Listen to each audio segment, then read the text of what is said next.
Hello and welcome to another episode of Moments of Consequence, our battle report series. Did you miss us? Did you think we had left you? Of course we didn't. We have episode 20. We have Casey and Nick playing all the way up in the New England area. Nick's High Elves versus Empire, played by Casey. Take the hill, 2,000 points. We hope you enjoy. All right. Hello, fans of Wargaming, Warhammer, or possibly just rolling dice and gambling. We are about to start another game of Warhammer Renaissance. This time it's 2,000 points of High Elves against the Empire. So, Casey, take it away. Let us know what you got. So I've got 10 mounted Rexguard Knights, 31 Halberdiers with a Warrior Priest in there, some Rexguard Foot Knights with a BSB and a Lord. A cannon, a Halfling Hot Pot, and a Hellblaster Volley Gun. Halfling Archers with a Champion. Halflings with a Hand Weapon Shield with a level 3 Gold Wizard with a Warrior Familiar. And then 5 Pistoliers on the flank. All right, and on my side, I do apologize. This army is less painted than the Chaos Dwarf army, but it'll get there. We start on this flank with 2 repeater bolt throwers, a unit of 12 archers, 21 swordmasters with a lovely mage. Then we've got 2 dragon princes of Calidor on young dragons, a blue and a red one. Then a unit of 10 Illyrian reavers and another unit of 10 Illyrian reavers. And that's it. Voila! So, we just rolled to see who goes first. I won the roll. Huzzah. I rolled a 6. Casey rolled a 4. Just like last game. What are the chances? They do happen. It's not that crazy, but it does happen. Anyway, I did a Vanguard move. My Illyrian Reavers skedaddled over to this side of the board. They're not really interested in any of that, so they're just over here. All right, so this is the end of top of the first. In a series of unfortunate events, a single fired bolt flew across the field, collided with the Empire General, who was in this unit, and popped him. So that's all she wrote for him. Over here, these 2 moved up. One marched, one did not. They fired, and they were able, with the help of the archers, to pick off 3 halberdiers. Not crazy, but not bad. And then the dragons flew high. So we will find out where they're going to land. Hello again. Bottom of the first. Empire has moved up. The hot pot was fired at the swordmasters, who said no thank you. And it landed here, spilling clam chowder and leaving a fishy discharge. The cannon fired at the bolt thrower, but it misfired. There hadn't been many misfires rolled this day, so the dice decided it was time for one. Over here, a beautiful dual set of Illyrian Reavers were murdered by a cruel halfling with an enchanted dragon bow. I thought the Lord had that, but I'm still happy the General's dead. However, I am a little bit bummed because, ouch. I have some very bad experiences with the dragon bow, so... but it's only fair. I did kill the general for a shot, so I can't complain. Over here, the knights moved up. The halberdiers moved up. Strangely, the foot knights moved back. I wonder why that happened. So let's see what happens. Also, these guys shuffled up here, and now top of the second. Dragon time! So the dragons have landed. They are doing dragony things, hiding behind hills and causing terror with their sheer presence. My shooting was very lackluster. The bolt throwers did manage to kill some knights, but these guys just completely whiffed. And then these guys did okay, but Casey rolled 3 6s out of the 4 saves, so lucky day for the halberdiers. I cast some spells. The first was Convocation or something along those lines, sorry. Convocation of Fiery Convocation. That was dispelled with 2 dispel attempts on the halberdiers. I then used Total Power to cast Assault of Stone on the hill, which pulled out a dispel scroll. And now we're going to take some tests. See you soon. Bienvenidos a the old world. So Empire moved up, frustratingly unable to cast any spells due to line of sight restrictions. Hot Pot really hurt, killed 9 guys. Ouch, did not like that. I cast a spell, which was dispelled against them. These guys failed their terror and have run. Oh no. So we'll see what happens now. So, things happened. Let's see. So the dragon flew over here, was just out of range of a lightning strike against the cannon and crew. C'est la vie. This dragon, however, ouchies, killed, what was it, 12 guys? 13? 13 hobbits got roasted like the suckling pigs they are. These guys did not do much. They just turned around. Let's see what else. Oh, right. Fiery Convocation ate this unit, just munched it up. They're really hurting, and they're still on fire. That's kind of it. My bolt throwers missed, and yeah, that's top of turn 3. Okay, so Casey cast Fear of Aramar on my dragon. I used a Dispel Scroll. Can't be allowing that to happen. This dragon got hit by a cannonball and took 1 wound. This guy got shot to hell, but was fine. They dispelled the Fiery Convocation, and I believe that was it. Yeah. Oh, the atrocities. So, let's start over here. Pistoliers just got McGangbanged by repeater bolt throwers, and then this unit just shot them up. This mage stepped out and Fiery Convocation them, burned them up, killed 3. They will have to take a panic test, I think, as well. I don't think we rolled for that yet. Let's see what happens. Live! By delay. Oh! Okay, so they're gone. They can't even rally. No. All right, sweet. I mean, sorry, Casey. We're just going to assume they ran away while on fire. Yeah. Okay. Better time elsewhere anyways. Yes, they Steward of Gondored into the ground. These guys move over here to help shoot the now taken care of halberdiers. These guys failed despite re-rolling and provided many re-rolls over here, and we can kind of go through what happened. So first off, this dragon prince and his noble steed just eviscerated the halflings. 4 innocent halflings. And then during it, he also had the gusto to puff out a gout of flame, and I don't know how many he killed, 9 maybe. Over here, the blue dragon charged the halfling hot pot. I was really tired of getting splattered with clam chowder every turn, so it's gone. That did proc some terror tests and defeated unit tests, which did panic the Reichsguard, but the stalwart cannon crew and Hellblaster were able to stand their ground. Mein Gott. All right, so let's go through what happened on this turn. I charged with my blue dragon on the cannon. Obviously, they got eaten up.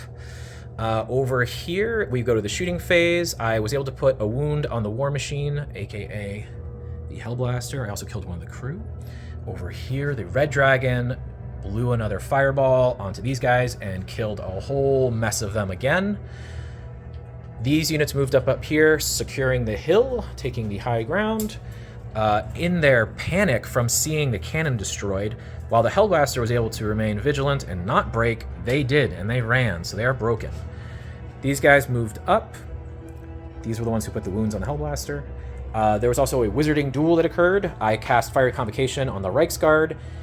His wizard cast Rebound. He cast, what was it, Searing Doom? Searing Doom on the dragon.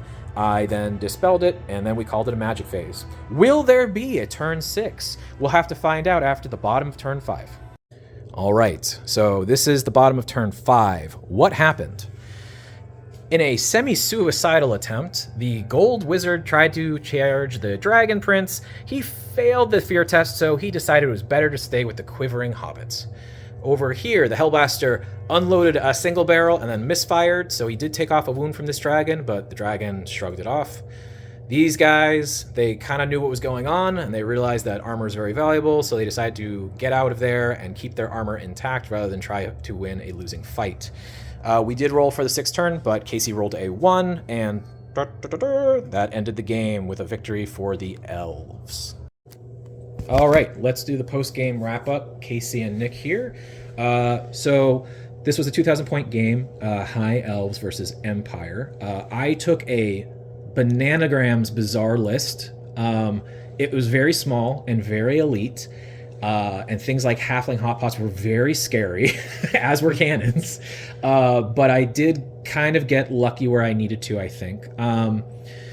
Casey's army had a decent shooting, but not an incredible amount. Like it was actually a fairly balanced list. He had, fast cavalry, pistoliers, some Reiksguard knights, and then he had, a giant foot block of Reiksguard knights with a lord. He had a big unit of foresters for the hobbits, and then halflings, excuse me, copyright infringement. And then a unit of archers with a wizard and a warrior familiar. And what level was that wizard? 3. 3. Okay, so a gold level 3. I was really afraid of the warrior familiar. They're really scary. They're toughness 5, and they always go first, and they can just kill a dragon prince. Like, not even. I mean, they're toughness 3, and like you almost ignore armor. They get a 6 up. He did have a dragon bow. And in our first game, the dragon bow ruined my day. First turn, it shot and killed my dragon prince, and I had a 250 point unit just sitting there for the rest of the game that would not move. This game, I got very lucky, and first turn, I insta-shotted and killed his lord, which really hurt his leadership, but he rolled really well for leadership. I don't know how much it ended up really mattering, because I passed so many leadership tests on 8 with the reroll. And that unit never fought in combat, so it's not like he would have got to fight. I mean, what you didn't find out was the kit on my lord, which was not actually that good for this battle, because it was really meant to fight like a tougher person. And he didn't. Sure. I mean, you just didn't have like, a lord or something. But Yeah. he had, his kit was the Silver Seal, which is a 4+ natural dispel and -1 to hit him. Ooh. And he had Van Horstman's Speculum. Ooh. Yeah, that's a and dragon, I guess. The Flail of Skulls. Ooh. So, like, in a challenge, he would He probably kill whatever. Yeah. But other than that, he was, like, not that scary. Yeah. But he was, he was there for the leadership. I mean, so what was really interesting is, unlike the first game where Casey and I played with High Elves, I actually got to do stuff this game, because our other game ended in 2 turns. We were just like, oh, this is over. Like, all his magic was just railing on me. My guys were all dying. He had a giant unit of like Kizilite Kosars who were just like doing damage, taking out my archers, and it went so badly that we just kind of jokingly called it after turn 2 because there's just nothing left. This game, I actually got to do some movement shenanigans. First turn, my dragons flew high, kept them safe, but then also like. The thing with dragon princes is you really don't necessarily want to. So it's very tempting because you're like, that's a dragon. I can charge and do whatever I want. But really, like, they're not for that. They're for terror, and they're for assisting charges, and they're for taking out weapons teams and then just like laying down the hurt with breath templates. I think you played that really well, because if you charge a block, like, you may kill a bunch and you may even potentially do enough to win combat, but it will be very easy for that block to just take the prince off the top. Oh, yeah. And then your dragon, might stick around, or it might just fly away or something. Yeah. I mean, High Elf Dragons get to roll 3d6 instead of 2d6 on their monster reaction table, but like, best case, I mean, you have to roll a 13 for best case, which is not likely. On average, you're going to get 10.5, which means he's going to stay in place, and that's it. If you get a 9, then and it's in the back lines of the enemy, then you're in good shape. He's just going to go from unit to unit in a frenzy. But a 13, he gets to control him normally. But it's hard. It's hard to roll that, right? And there is, of course, you could roll 111 or whatever, and it just he disappears. I didn't know what to expect. I mean, there was a chance that there was a Pegasus hero or Karl Franz or something, and flying high would not be an option because he would just whoosh, take out my dragon prince, and then the dragon just leaves. Dragon princes are. Like they are a lot of they talk a lot, but they can't like back up those words, because the supreme elven lord who rides them has 1 wound, toughness 3 with a 4 up, and like a lucky handgun shot can just unmount him, and that's it. So with them, like there were a lot of like really juicy flanks and rear charges, and no, you got to have restraint. Like, you got to just be like, I'm gonna go here where he can't see me and proc a terror test and hope it works. Now the terror test, to be fair, didn't do anything. That battle standard bearer and leadership 7 apparently is sufficient. Casey was a master of leadership tests both games. He did fail a couple times with the Reiksguard later on, but it was kind of a foregone conclusion at that point. There was a lot of wizarding battles. I elected to go high, and I'm really glad I chose high lore. It's so good for dispel, like, and even then, so for those who aren't aware, you can dispel as many power cards as you draw and just get whatever. It's really great for getting dispels, but you can also get like all the crazy cards and just make sure he doesn't. So that was super good. I really wanted to use the, what's it called? Oh, I was dying to use Assault of Stone because this was a hill objective, and I was like, oh my god, this is the meanest spell for a hill objective because you can move the hill and everyone on it gets killed. And same thing, like he had an artillery hill, and I was like, oh my god, if I could just like that would have killed the Hellblaster, the Reichsguard, the cannon, the Hotbot, because I just would have shuffled it forward and everybody got hit. They were all touching it.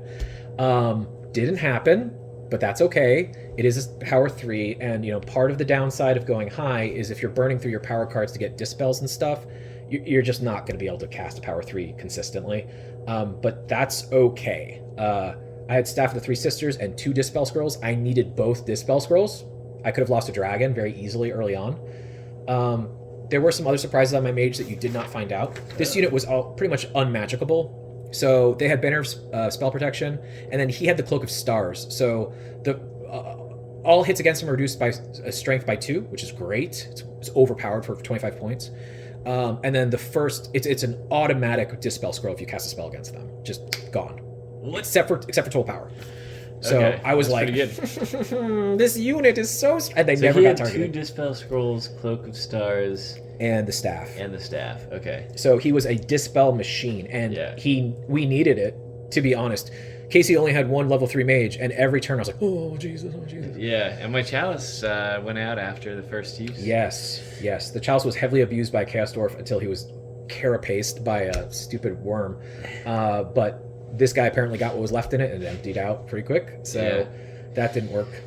So, this battle was really interesting. Like, this was the most unique High Elf list I've played against, and it felt like it was this very asymmetrical battle where you had these 2 dragons that I really didn't have a very good answer for. Yeah.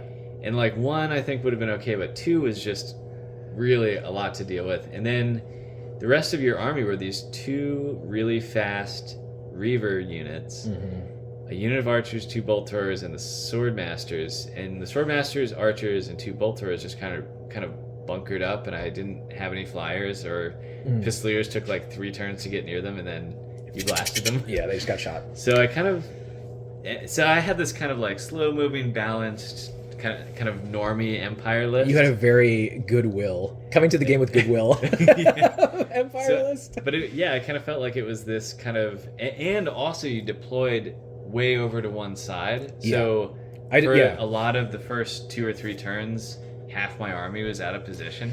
Yeah. So I felt like, it was this really... Everything was asymmetrical, completely. It was a very good tactical decision to be totally asymmetrical against this very, like, standard... gun line, infantry, well-balanced. I mean, you definitely had, like, we're saying well-balanced, but that doesn't mean bad, just so we're clear. Oh, yeah, it was a good list. Yeah. It was just like... There was a Dragon Bow and a Blizzard Skill 5 guy. Yeah. And trust me, that can ruin your day. It was not like a soft list, but it was this kind of, like, all-comers, like... Yeah. And also, let's not forget, the Halflings almost killed one of my Dragon Princes. Oh, yeah. He went to the armor save and got it, but it was like half chance. Yeah. You know what I mean? Like half chance that dragon just goes and leaves. Yeah. And just so everyone is aware, you cannot give Dragon Princes items. So you can't give them a 1+, you can't give them a ward save, you can't do anything. You take them stock. Still very pretty good. Vulnerable to just like a bunch of light shooting, because you roll some 6s when it goes to randomize, and then the guy is on top. He's very toughness killable. 3. Yeah, he's just some cocky elf. He's an elf knight pretty much. That's it. I have mixed feelings about the lightning breath. Flames was so good, but if you're taking 2, I actually kind of like the lightning thing, because for war machines, as long as we understand it correctly, it would just eliminate war machines. Yeah, so the way it works, and I'm gonna I'll get my you might hear some clicking on my phone. All right, so the rules for there's a slight lag there, because it turns out if you access your phone while you're recording, you lose the recording. So anyway, what we were discussing was the different types of breath attacks that the dragons have. Stat-wise, red, white, blue, they're all the same. It's just the breath attack. So red is a good old fire dragon, strength 4 template, really kind of hard to beat in a lot of situations. If you're fighting regiments, like especially men, orcs, strength 4, goblins, toughness 4 orcs, goblins, elves, kind of hard to beat. The problem is, of course, if you're going against like cavalry or like small elite units or like monster units or skirmishers where they're spread out, it's like, okay, you know, I can, or a character on foot, it's like, okay, 1 wound, maybe, straightforward, right? So white is it's an ice dragon. Ooh. And I'm actually going to paint my blue dragon to go either way. I'm going to kind of paint it the way 6th edition Imric was, with like white with like blue scales. So it's like he could be whatever he wants to be. Though don't hold me to that. If I discover that I like white dragon, I might just do a white one with like frost and like crazy effects on him, you know, like icicles coming off his mouth and horns and whatever, because that would be really cool. So anyway, it's strength 1, not great. But it always wounds on a 6, so okay. The thing about it, though, is it does use a template, and it ignores armor. Now, that's good-ish, but I mean, I guess you'd use it against, like, Chaos Knights or, like, Reichsguard on foot type of a thing, Iron Breakers, or things that are, like, toughness 10. You know what I mean? There's just, like, a chance that you could do it on a 6. However, if at least one model gets wounded, you have the movement, weapon skill, ballistic skill of the target unit until next turn. So it's kind of goodish. I think it's actually the best one for assisting in melee, because you could really, you know, kind of hamper the enemy. Also, you know, you could potentially do it to keep a unit off an objective by just getting behind them and hitting with frost and have their movement. But you do need a 6, so it's not incredible in my opinion. Ignoring armor is huge, but like against a small elite unit, it's actually not that great. Yeah. Because like, what's the chance that 5 Chaos Knights you roll 1/6? So I like the fire breathing dragon as like your first dragon, but if you are gonna take a list like this and take 2, yes. I mean, I really like the lightning breath. Yeah. For the war machines. Let's talk about that. Yeah. So, lightning breath, blue dragon. So it is not a template, and you're going, but Nick, why would I not take a template? So the way this works is it has slightly better range. It's 12 inches instead of the flame template, which I think is like 9 inches or 8 inches. It hits 1 plus D6 models. Now we have to be very careful about that term, models. It's not 1 plus D6 hits. It's models. So I think the intent here is that this is like a chain lightning that kind of, it shoots out of its mouth and it like jumps from model to model.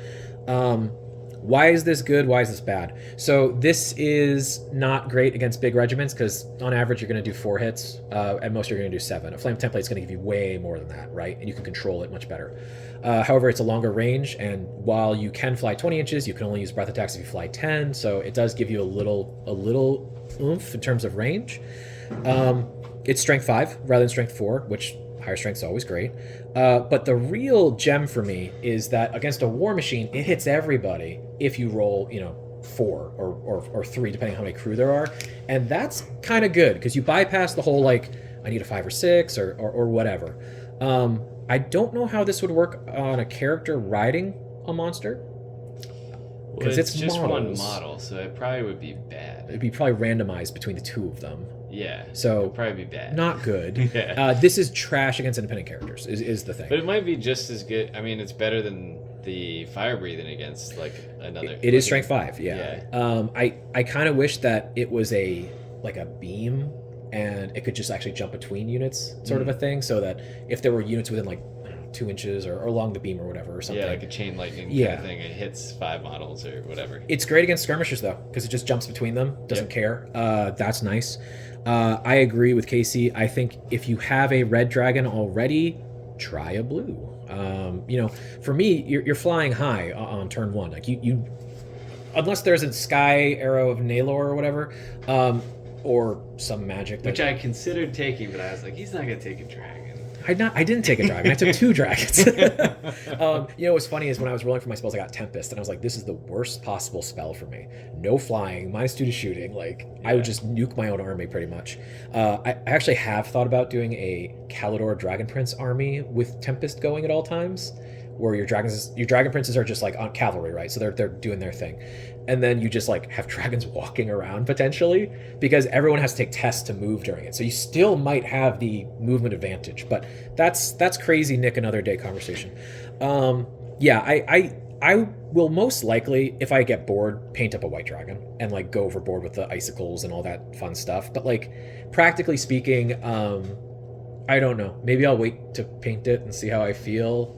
Or like I said, I'm gonna paint it like Succession, Imric's, where it's white and blue. And I like that. Yeah. 'Cause it's like not that common you would use either one of them necessarily. yeah, I don't think I'd use them both instead of a red either. Yeah. So there's never like, damn, I only have one. And even then, we play casually. No one's gonna be like, excuse me, that's a red dragon. Yeah, I think you could just say this is the lightning dragon, this is the whatever. Yeah, it's fine. But yeah, I mean, overall, my army was really weird. I had Banner of Illyrian on one of my units of Reavers. The other one had Banner of Arcane Warding.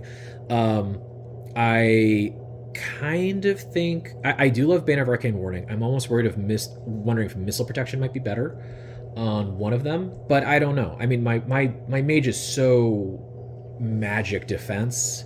Like he can kind of cover. Also with Reavers, you have a lot of opportunities. They're very different, but they're not.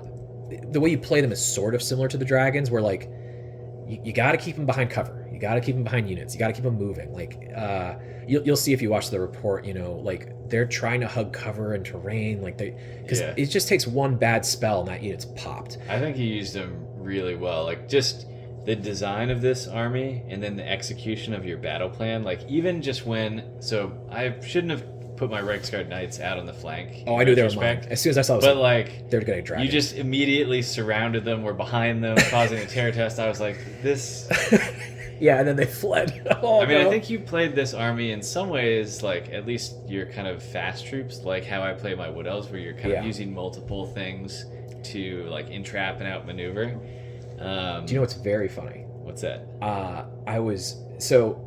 Here's the thing: Wood Elves will beat this army every time. Yeah, I mean, I think every time. Falcons just. I did the math. Yeah, I mean, I think the Elves would. Falcons will guarantee kill each other a lot more than my Empire was able to. Like the Falcons will kill a Dragon Prince every turn, almost guaranteed, statistically, because you can snipe. But they don't count as characters. So I didn't want to have this conversation after you shot me and my guy was dead, and I was like, but they're not technically characters. Yeah, because they're not. They're monsters with riders. Yeah. So I don't know. We might need a rules decision on this, but Baldur, give us. If you're listening, we're curious. Can Falconers kill the princes on the top of Dragon Princes? I guess it would kind of be similar to, can they target the crew of chariots? They cannot. No, they cannot. They cannot target War Machine crew either. Yeah. Dragon Princes are in a very weird sort of like, liminal zone where it's like they're not characters, they can't take items, but they sure look like them. Yeah, they sure feel like them. I don't know if Falcons know the difference. And yeah, I can't do anything about that. We also, I do think that things like Talisman of Ravensdark and stuff and Scarecrow Banner should affect Falcons. I think that would make sense. Yeah. I mean, there's everyone's harshing my Falcons, but they didn't really do that much last battle. True, so. But you'll have to watch that battle report to see why. I when we went into this, I was like, listen, this is either going to be over in 2 turns or I don't know what's going to happen, because I was fully prepared to just get rock'em sock'em right at the start. Dragon Bow takes out one guy, Ken takes out the other. Okay, now that's 500 points gone. The Reavers get shot. I didn't know what you had, obviously, but handguns, just okay, bye. Like even huntsmen and archers can kill. Yeah, I didn't really have that much like small arms shooting. It's just the halflings. No, and the halflings are great. They taste delicious when roasted by dragons, but they're scary. I mean, you'll watch it in the battle report, but it's funny how timid my dragons are. Like they're hiding behind hills and forests. I think that was the right thing to do. It is in most cases. It is for the haughty princes of Calidor. They are awfully cautious around a halfling with a bow. And yeah, they just kind of swarmed up that hill. I was trying to proc as many terror tests as I could, and I did, and I did get one with the Hellblaster. I think was either. Yeah, I got really lucky with my leadership tests. I mean, it helps to have a BSP, and the halflings are leadership 8, so that's also good. But better than knights. Yeah, I think knights should have leadership 8. That was. Silly, I agree, and I agree. I mean, I'm also an Empire player, so of course I agree. Let's see. I don't know how I feel about the Swordmasters. They're really just a bodyguard for the.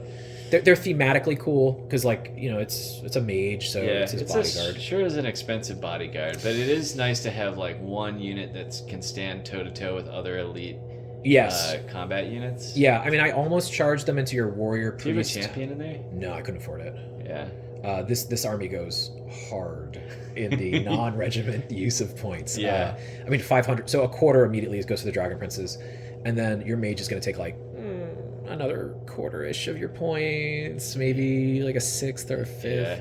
Yeah. And then the thing is, You gotta have a couple bolt throwers. You gotta have bolt throwers, and the reason is it's not about the regiments; it's about other monsters and heroes.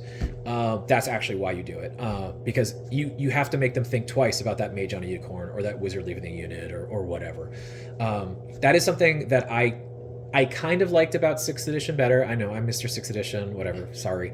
But I do like that in 6th edition, if they weren't the closest unit and they were next to a regiment, you couldn't target them with spells and magic. Because the idea is like, there's just a chaotic milieu going on, and it's hard to pick out like a mage amongst, or a warrior priest amongst a bunch of like flagellants or whatever. So, but that's not this edition. So we have to play it the way that this edition is written. I like this list. I didn't know if it was going to work, and it worked. I think it's a very thought intensive list. It has a strategy going in, but then you need a lot of real-time tactics. There's a lot of me going, like, I mean, when I was figuring out with my dragons, I was undeclaring and redeclaring charges because I was like, wait a second, I'm gonna get stuck, and I'm sure Casey got frustrated. But no, I mean, it's like playing Wood Elves. It's like very similar, where there's like you have so many options. Also, and glass really, cannons. if you make mistakes, you're just gonna start losing units. Yeah. I mean, I lost 2 guys right off the bat from the dragon bow because there was no cover, and I was just like, shoot, that hurt. I think I will paint this up. It's going to take a minute. The Illyrian Reavers, the horses go fast. I could actually probably do those in like a couple evenings. The riders are going to take a minute. I have a bunch of classic, I think they're 4th or 5th edition metal Reavers coming. So I'm really excited because I love those sculpts. I think they're the best high elf sculpts. The Island of Blood ones are really cool, but they're also like barded and stuff, and it doesn't really work for this edition. But yeah, I think they're cool. Dragon Princes are rad. I gotta paint them. They paint up fast. It's a really elite fast army to paint. I will consider whether I want to keep using Swordmasters or not. I don't really know who I'd replace them with, though, to be honest. Maybe White Lions are really good. White Lions are good. I could also honestly just see like some more archers, or like Avalorn, Sisters of Avalorn. The Lothern Seaguard. Lothern Seaguard, we can have a whole conversation about them.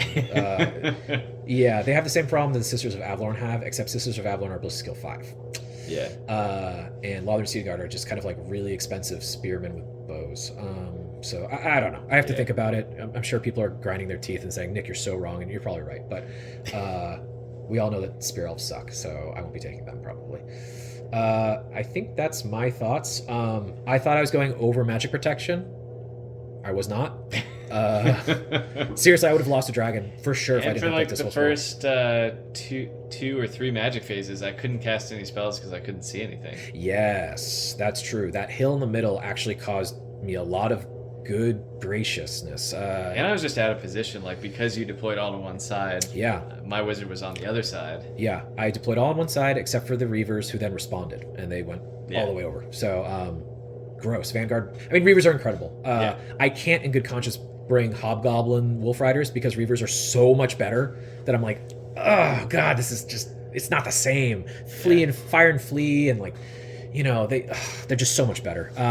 But anyway, that's enough shitting on Hobgoblin Wolf Riders. They don't deserve it.